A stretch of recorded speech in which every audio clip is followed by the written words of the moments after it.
Hi YouTube, Stick here from Maplewood Studio. How you all doing? So today I am doing a quick unboxing video for the RME Babyface that was kindly sent to me by Andertons.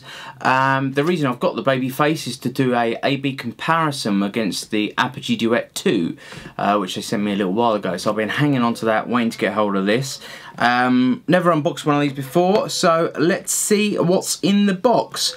I've got a overhead camera set up. It's a little bit wobbly, so if any of the pictures is a bit skew with or shaky away, please excuse me. I've done my best trying to brace it with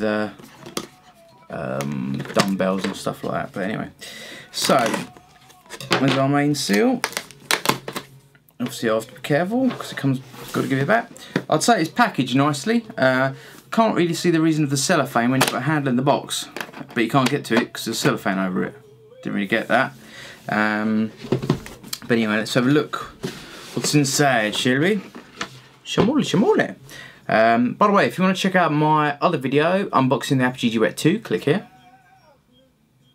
The music that you can hear in the background, if you're interested, is off my sort of bandmate guy I work with loads called Rob Chapman. He's got his album for sale, I think it's on iTunes now, called Bare Bones. So have a look for that. But let's have a look. Wow, that's pretty cool. So, Babyface, made by RME, comes in a bag to carry it around in. And what a blooming excellent idea that is. Take note, Apogee.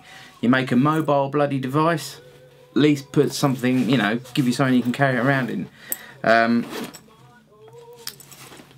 So we've got the device in there, manuals, drivers, which I've installed the latest ones online from anyway, some other little bits, baby care for beginners. It's quite nice that it's actually sort of, you know, they're hinting that it's for your first sort of audio interface, and we just got that in several languages and in the bottom of the box, so I'll stick them back because I don't want to touch that. I won't use the manual because obviously this is you know, it will be sold in the store, so I won't be opening that. And like I say, just drivers. Let's put this bit back in the box.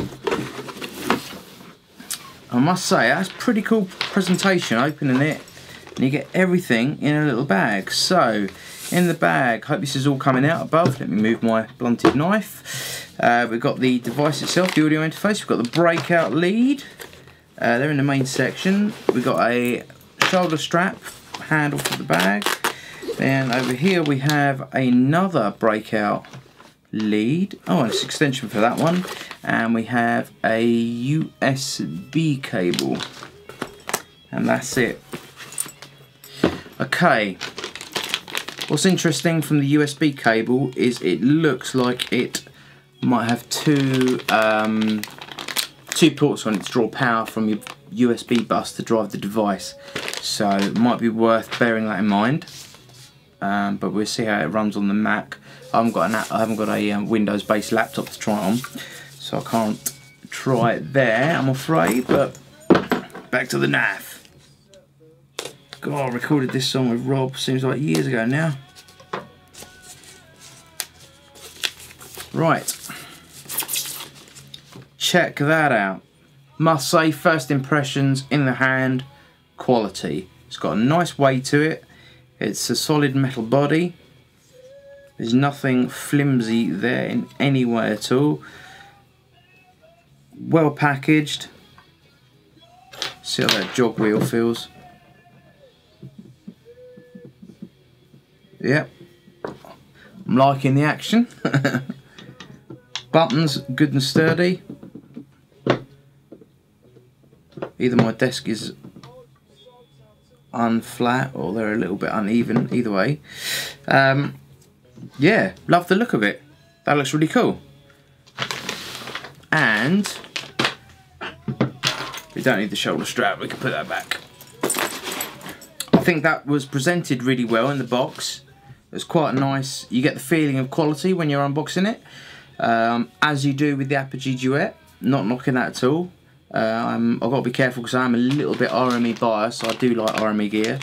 I like the fact you've got a, looks like probably 1/2 metre extension lead for your breakout box got your breakout lead here, which of course I've got to unbox this or unbag this to use.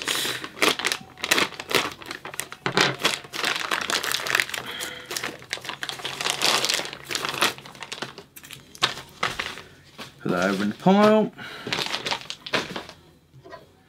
So basically we've got a USB cable goes in, and a bit like the Apogee Duet, screws in like so.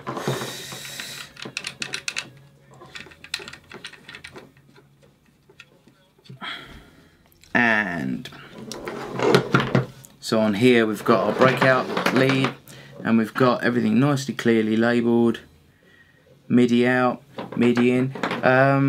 Personally, would you bother with that? I guess so. I would have preferred to have seen the MIDI cables sort of being able to add if I needed them to the device, instead of being bundled in there, stuck on there, because I don't know, from experience, not sure if you're going to be straight onto using that, but I don't know. Yeah, you got the old problem, unfortunately, of lots of leads being tangled up, which is something that Apogee very smartly have avoided. Right, I'll tell you what, I'm going to get the Apogee Duet II, park it next to it, and let's have a little AB. Okay, so here you go. We've got the Apogee Duet on my left, then the RME Babyface on my right. Both sort of, you know, you can see very, very similar in size. The RME Babyface will work on a Mac and a PC. The Apogee Duet is PC only. Both will record up to 192. So I think they go to 44.1 to 192. Both have got the very similar, you know, single jog wheel, click, click, which you use in operation. As we'll see when we use them side by side, the Apogee Duet has the OLED display, which is quite a nice touch. So I'm just listening to myself swearing there. It was a little bit off bent.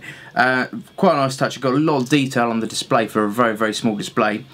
The Babyface, we've got a nice line of sort of more traditional LEDs, but we've got a selection of central LEDs which are telling us if you're in sync, dim mode, phones, all this kind of stuff. So everything's being displayed to us nicely in both. This one obviously when it's illuminated, I just know that from past using it.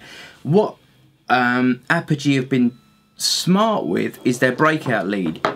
The original Apogee Duet had a breakout lead very similar to this. They had a sort of connection for everything. Whereas what the Duet has done is say, right, we'll give you two inputs, which hopefully you'll see above me, but they're jack and XLR. So they basically, on the Apogee Duet, you have maximum of two inputs can be used at once. So you can have two XLR, two jacks, DIs, an XLR, a DI, jack, whatever, but you can only use two at once. Where the Duet, the Babyface is the same thing, but what they've done is this has given us the option of a different cable for each individual. Well, as far as I know, it's the same thing. I might be wrong, and if I'm wrong, like I say, I've got to have a read up. I mean, if it's a potentially 4 input device straight out of the box, instantly for me it's a +1, because you'll be able to use 2 microphones, 2 DIs. I mean, that's getting into sort of pretty much how I recorded a couple of band rehearsals, and you know, good quality recordings with 2 microphones in the room, bass DI just to sort of give it some foundations in the mix. That's an excellent tool. Where the Apogee Duet, you're stuck with those just 2 inputs at a time, so you'd have to have 1 mic and use your bass DI, so it's a little bit more limiting. The other big plus for the RME Babyface for me is the fact you've got an ADAT connection, an ADAT port on the back, which I will hold up to the camera and you can see now. So you can see here, we've got a headphone socket, USB connection, here is our ADAT in and out. Wicked point, because that means I could instantly sort of, if I was a guy who just had the RME Babyface, got a phone call from a bandmate, alright, well yeah, I think we're all going to chip in and we're going to fancy doing an EP, but what else do we need to record? Oh, Wicked. Just funny to say that. My little Babyface can handle a Ummmmmm Mark II RME 8-channel preamp. Wicked. So you've got like 10 or potentially 12 channels there. Whereas your Duet, oh damn, we have to go somewhere to record. I can't, because I'm stuck with just 2 inputs. So the ADAT point for me is a big, big plus. Right, I've just had a quick note. The Babyface is the same as the Apogee Duet. It is 2 inputs only, so it's either mic or line in. But there you go anyway. They're the 2 devices side by side. Both come nicely packaged. You just see me unboxing the Babyface. I'm going to hook them up to my MacBook Pro and see how they sound. I've had the Duet for a little while, the Duet II, and I mean, for my stock standard digital to analog converter, sort of the hub of my system is an RME ADI 8Q QS. It's like a £2,500 converter. Really nice bit of kit, sounds great. I love the RME sound. First thing I noticed with the Duet was it had a bit more top end to it, which personally I found a little bit fatiguing, especially over headphones after a while. But again, this is personal taste. I run event Opal monitors. Love my monitors. I've listened to quite a few. Again, the stuff like the Genelecs, they've got more of that toppy end sort of characteristics to them as well. So for me, I'm not so sold instantly on the overall tonal characteristics of the Duet, but I haven't heard the Babyface yet. But from what I've read about the Babyface, its chipset has sort of come down from the range, so I've got very high expectations of the Babyface. So there you go. That was a real quick unboxing video. Hope it was of interest as such. I sort of feel a bit rushy, sort of sweaty, rushy. Got to cram everything in. I don't know why. I think it's because it's 10 o'clock at night and I need to sleep with my back healing and stuff. But tomorrow I will try and lay down some acoustic guitar using both of the devices. Or if I get the time, I will also use the original Apogee Duet, because bear in mind the original Apogee Duet is still available and it's £100 cheaper near enough than the Duet II. So if you only need 2 mic pre's, that could be a cheaper option. If you really love the sound of this, great. If you want flexibility moving forward, I've got a feeling this one is edging away. But yeah, we'll have a play tomorrow and see what they sound like. That's all for now. Hope that was alright. Yeah, stick out.